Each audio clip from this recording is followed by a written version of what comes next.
네, 오늘도 우리 가운데 하나님의 은혜가 충만하기를 소망합니다.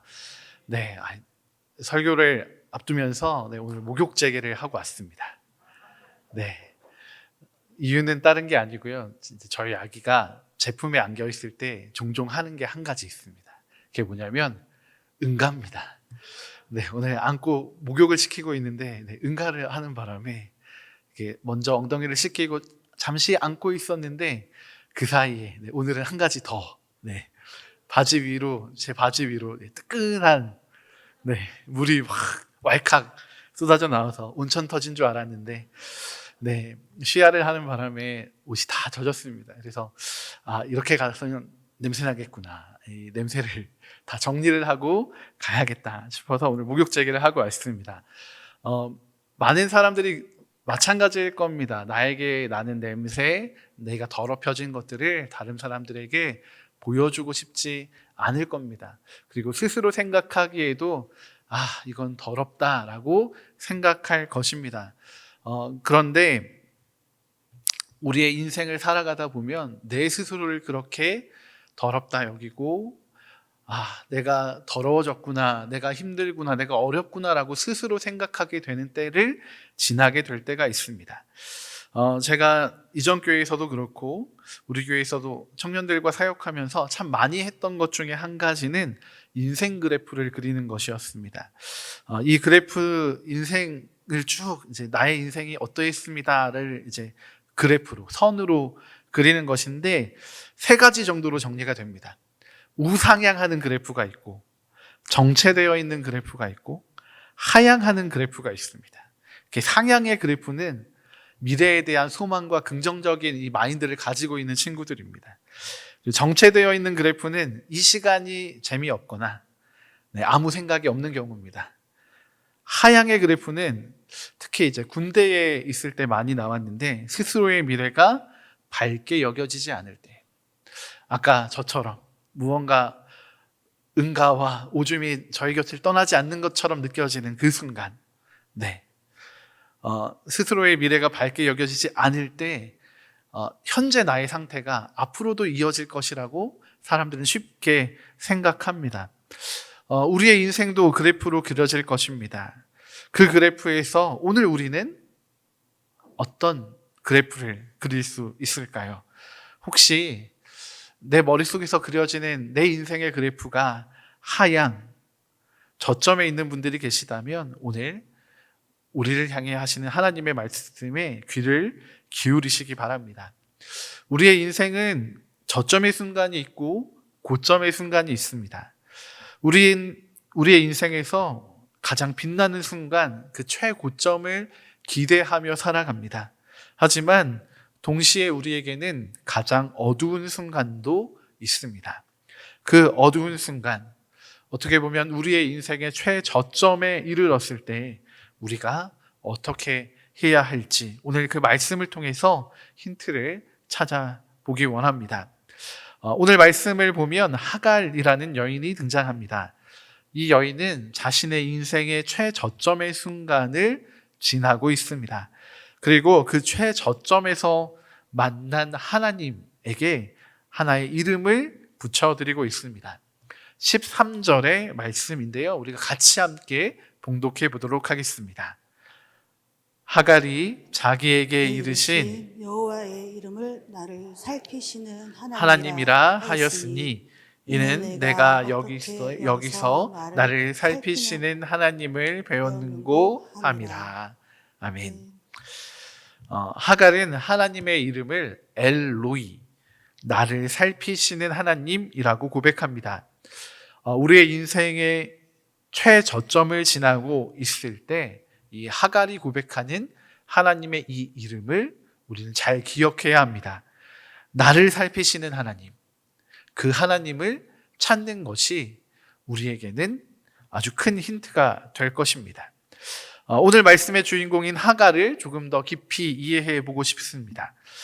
성경은 그녀에 대해서 사레의 여종이고 애굽 사람이었다라고 이야기합니다. 성경엔 나와 있지 않지만 하갈의 이름의 뜻은 도망치다, 탈출하다 라는 뜻입니다. 성경에서는 그 이름 가운데 종종 그 사람의 인생을 담기도 합니다. 하갈의 이름에도 마찬가지의 뜻이 그녀의 인생이 담겨 있습니다. 창세기 12장에서 아브라함은 기근으로 인해 애굽으로 내려가게 됩니다. 아브라함에게는 한 가지 걱정이 생겼는데 자기의 아내인 사레의 아름다움을 보고 사람들이 자신을 죽이고 아내를 데려갈 것을 염려합니다. 그래서 사레를 향한 보호라기보다는 아내인 사레를 누이라고 하여서 자신의 생명을 살리고자 하는 계책을 꾸밉니다.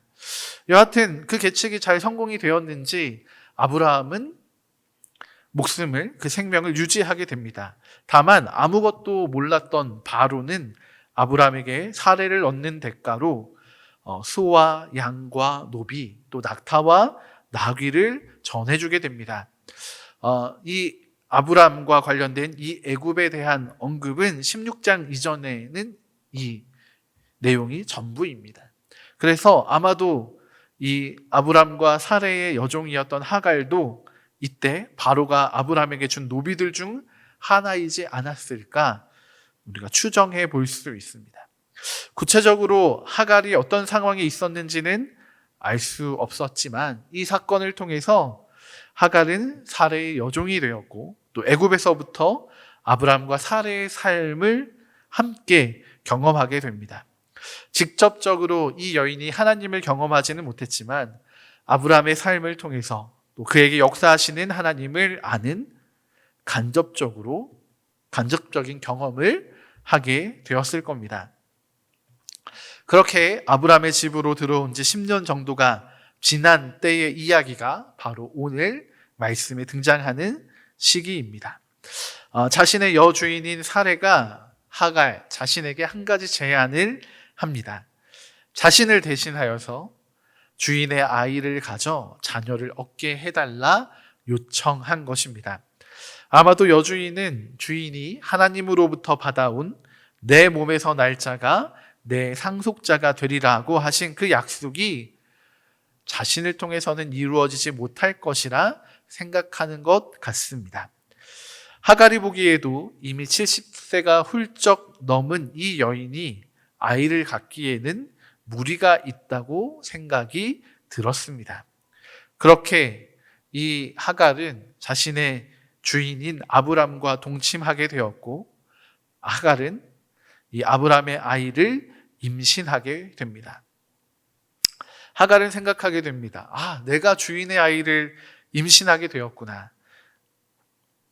내 여주인은 하지 못했던 일을 내가 해냈구나.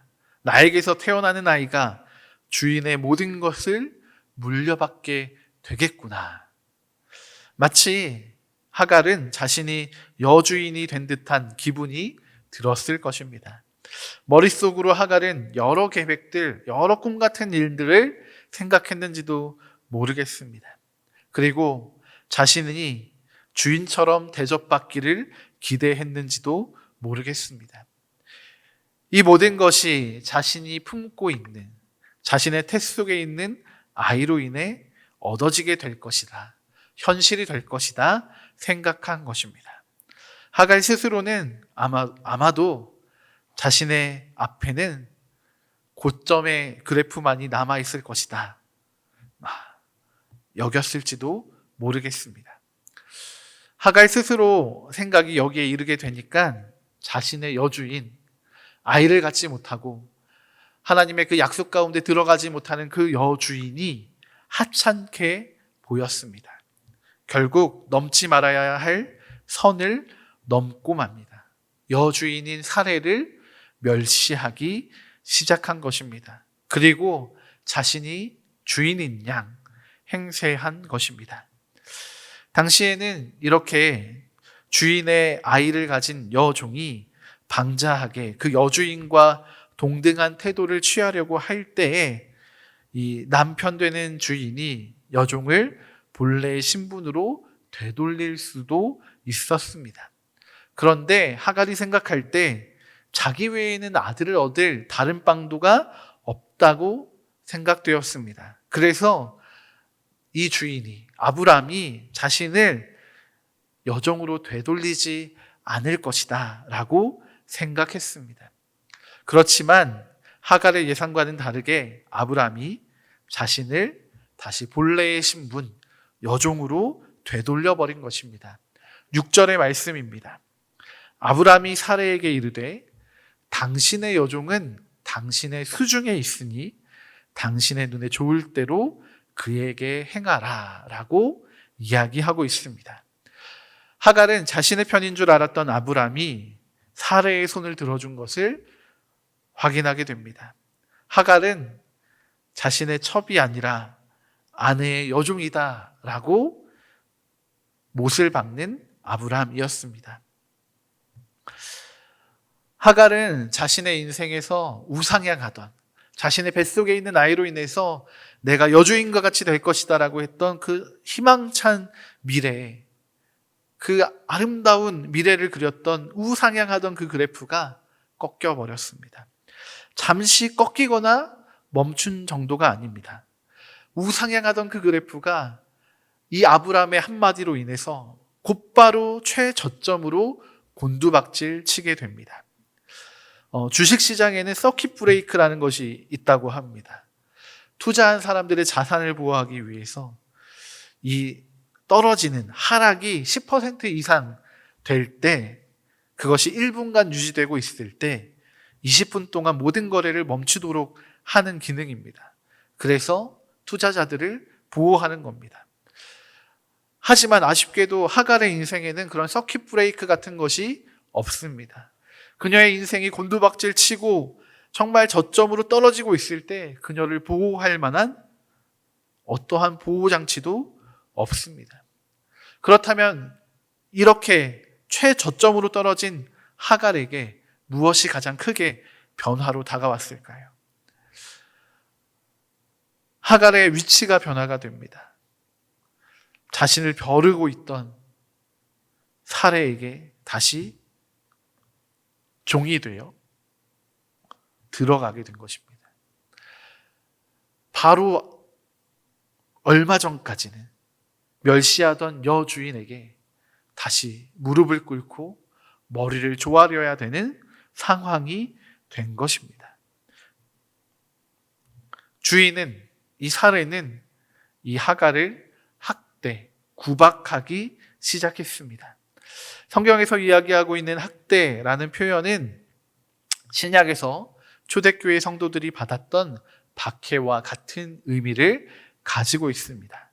그러니까 이 하갈에게는 사례의 박해가 시작이 되었다라고도 이야기할 수 있는 것입니다. 사례가 얼마나 이 하갈을 박해했는지 하갈이 견디다 못해 사례를 피하여 도망가게 됩니다. 하갈의 이름의 뜻이 도망치다, 탈출하다 라고 말씀드렸는데, 하갈이 이 이름처럼 도망자의 신세가 된 것입니다. 그렇다면 이 도망자가 된 하갈은 어디로 향했을까요? 어디로 가야 할지 모를 때, 갈 곳이 없을 때 가장 먼저 생각나는 곳은 집입니다. 하갈은 자신의 고향인 애굽으로 향하기 위해서 일단 그 수르 광야, 애굽으로 가는 그 길 가운데 있는 광야를 지나가는 길을 선택합니다. 그런데 임신한 몸을 이끌고 그 뜨거운 광야를 지난다는 것은 정말로 보통 일이 아니었을 겁니다. 얼마의 시간이 지났는지 그것도 생각하지 못한 채 하갈은 터덜터덜 그 길을 걸어가다가 길가에 있는 한 샘에 이르게 됩니다. 여러분, 하갈의 인생에서 수많은 저점이 있었을 겁니다. 바로에 의해서 아브라함의 종이 되어 애굽을 떠나야 했을 때 삶의 모든 환경이 바뀌는 경험을 하게 됩니다. 자신의 의지와는 상관없이 아브라함의 아이를 가져야 하는 상황에 처하게 됐을 때에도 종이었기 때문에 어쩔 수 없이 주인의 뜻에 따라야만 했을 것입니다. 그런데 그런 순간들보다 바로 이 시간, 모든 꿈에 부풀어 있던 현실이 끝나버리고 자신이 마주한 삶은 사례의 학대, 박해였고 그 박해를 견디다 못해 도망치듯이 나와서 광야를 헤매고 있는 지금 아무런 대책도 기운도 없이 그 샘 곁에 서 있는 바로 이 시간이 하갈에게는 인생의 최저점이 아니었을까 생각이 듭니다.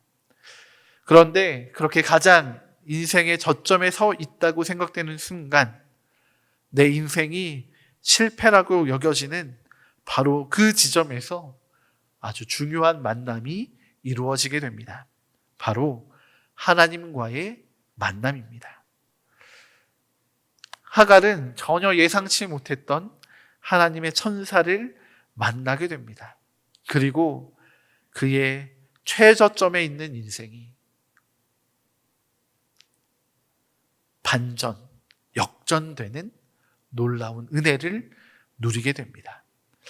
하갈을 만난 하나님께서 하갈에게 주셨던 이야기는 세 가지입니다. 첫 번째는 돌아가라, 복종하라라는 메시지였습니다. 9절의 말씀입니다. 여호와의 사자가 그에게 이르되 내 여주인에게로 돌아가서 그 수하에 복종하라 라고 기록되어 있습니다. 하나님께서 하갈에게 처음으로 말씀하고 계신 것은 여주인인 사라에게로 돌아가라는 것입니다. 그리고 그 여주인에게 복종하라고 하셨습니다. 하갈에게는 너무나도 암담한 이야기였을 것입니다. 내 인생의 최저점을 만들어 놓은 사람이 바로 그 여주인인 사레인데 왜 내가 그 주인에게로 돌아가야 할지 도무지 이해가 되지 않았을 것입니다. 그런데 하나님께서는 하갈의 인생을 살피시는 하나님께서는 그녀가 가지고 있는 가장 근본적인 문제를 해결해 주시고자 하신 것입니다.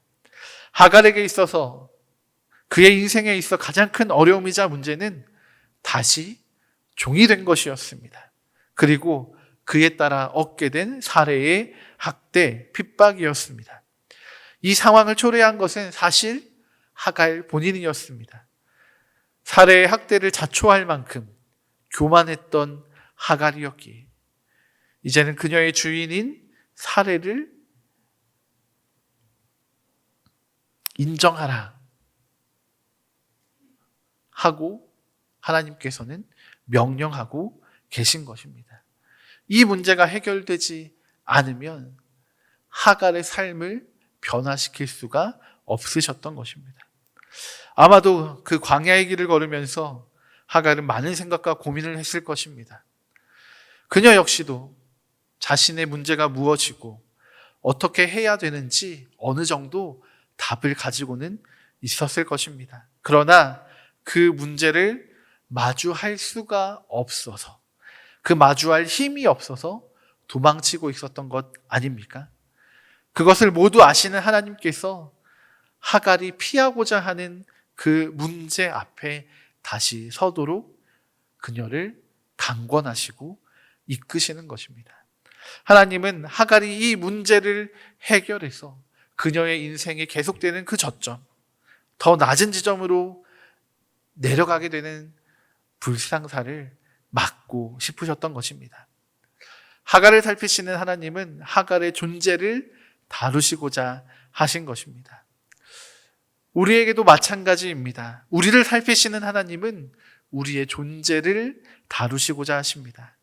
우리의 저점에서 하나님을 만나게 되는 것은 그 저점 가운데 허둥대고 있는 나의 존재를 하나님이 긍휼히 여기시고 불쌍히 여기시기 때문입니다. 우리는 우리의 저점에서, 우리의 가장 어려운 시간들 속에서 우리의 가장 근본적인 모습을 드러내게 되어 있습니다. 우리를 살피시는 하나님은 그 저점의 순간에서 허둥대고 있는, 또 나만 생각하고 있는 이기적인 우리의 모습을 드러내십니다.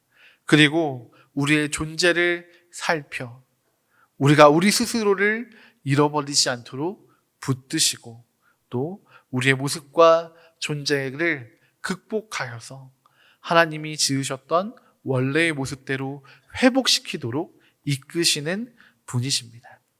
그래서 하갈을 사랑하시는 하나님께서는 그의 주인인 사레에게로 돌아가도록 명령하시는 것입니다. 그녀는 자신의 여주인으로부터 도망쳤습니다. 탈출했습니다. 그렇게 종이라는 자신의 신분에서, 이 암담한 자신의 인생에서 탈출하고 싶었는지도 모르겠습니다. 그러나 하나님께서는 하갈을 다시 사레의 곁으로, 종인 하갈이 있어야 할 바로 그 자리로 이끌어 가십니다. 왜 그러실까요? 탈출하고 싶고 도망치고 싶은 그 자리가 약속의 자리이기 때문입니다. 하나님은 하갈을 긍휼히 여기셨고 그 태 속에 있는 아이를 긍휼히 여기셨습니다. 그리고 이 하갈이 다시 종의 신분을 회복하는 것이 그 주인의 권위 아래 들어가게 되는 일이라는 것을 알려주고 싶으셨습니다. 여러분, 종이 다시 그 주인의 권위 아래로 들어가면 어떻게 되는 것입니까? 네. 다시 이 하갈이 아브라함의 아이를 가진 위치로 회복될 수 있는 것입니다. 도망자로, 방황하는 인생으로 끝나는 것이 아니라 다시금 아브라함에게로, 그 권위 아래로 들어감으로써 하나님의 약속이 있는 그 언약 안으로 이 하갈도 초대되고 초청받을 수 있게 되는 것입니다. 물론 다시 자신을 학대하고 박해했던 여주인에게로 돌아간다는 것은 너무나 벅찬 일이었을 겁니다. 감당해야 할 것들이 너무나도 많습니다. 다시 학대를 당할지도 모릅니다. 그렇지만 이 시간을 마주하지 않으면 지금 하갈이 광야를 헤매고 있는 그 모습처럼 자신의 존재도 잃어버리고 방황 속에서 그녀의 인생이 끝나게 될 뿐입니다.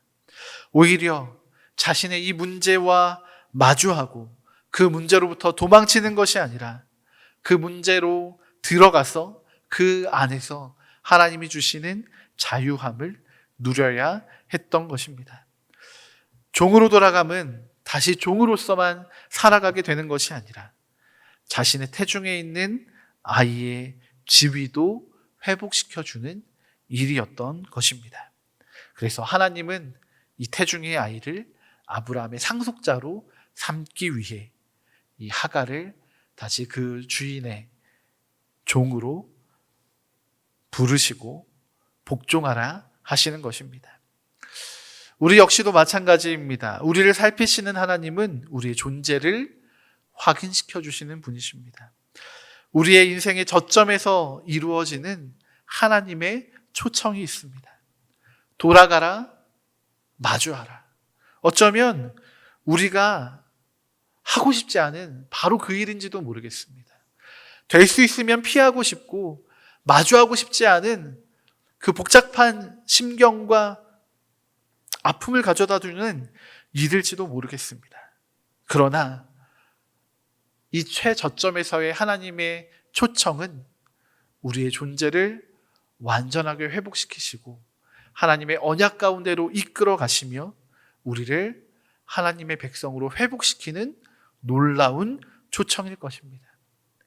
우리의 문제가, 우리의 삶의 어려움이, 정말 그 도망치고 싶은 일들이 우리를 불편하게 하고 낭망하게 하고 좌절하게 할지도 모릅니다.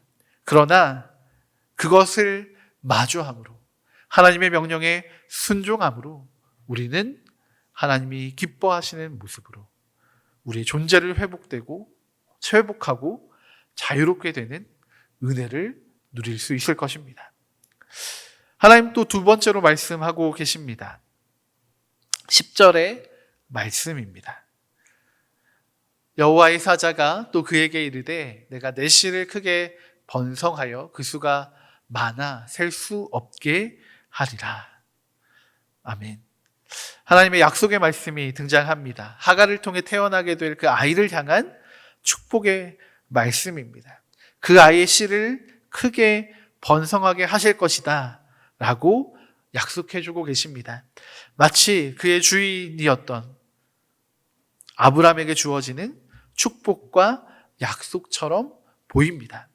이 놀라운 축복과 약속의 주체가 되시는 그 하나님을 바라보도록 하나님께서 하갈을 다시 한번 초청하고 계신 것입니다.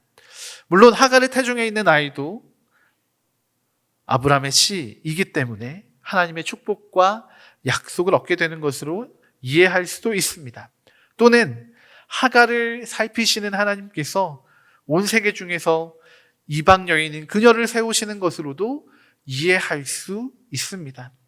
네, 어떤 이해든지 여하튼 중요한 것은 하갈이 하나님으로부터 확실하게 언약을 받고 있다는 사실입니다. 그리고 구체적으로 그 아이의 이름까지도 약속을 받았다라는 것입니다. 여러분, 아이의 이름까지도 약속받은 것은 정말 보통 일이 아닙니다. 아브라함과 사레를 피하여 도망쳐 나온 이 애굽 여종, 애굽의 종이 누릴 수 없는 은혜와 축복이라는 생각이 듭니다. 하나님의 백성인 이스라엘 백성도 아니고 아브라함에게 속하였으나 도망쳐 나온 여종입니다. 그럼에도 불구하고 이렇게 하갈이 이 은혜의 약속을 받고 누릴 수 있게 되는 것은 하나님께서 이 하갈의 괴로움을 들으셨기 때문이라고 성경은 이야기해주고 있습니다. 우리를 살피시는 하나님은 우리의 작은 괴로움의 소리도 들으시고 그것을 변화시켜 우리에게 새로운 미래를 허락해 주시는 분이십니다. 그렇기에 오늘 하나님께서는 이 하갈에게 미래를 보여주고 계십니다. 그리고 그 미래를 이루어 가시는 하나님을 나타내십니다. 하나님은 이 약속에서 하갈과 아이가 제외될 것이라고 말씀하시는 것이 아니라 오히려 하갈과 이 아이를 통해서도 하나님의 역사하심이 나타나게 될 것이다 말씀해주고 계신 것입니다. 살피시는 하나님은 이 하갈에게 은혜의 삶을 허락하시기 원하십니다. 하나님은 하갈의 현재와 과거만을 살피시는 것이 아니라 그녀의 미래마저도 살펴주고 계신 것입니다. 하나님이 약속하시고 있는 이것이 바로 은혜입니다. 하나님이 우리의 괴로움을 들으신다는 것이 은혜입니다. 이 은혜 아래에서 하갈과 그 아이가 하나님을 온전히 신뢰하며 살아가기를 기대하고 계신 것입니다. 오늘 우리를 살피시는 그 하나님을 붙잡기를 원합니다.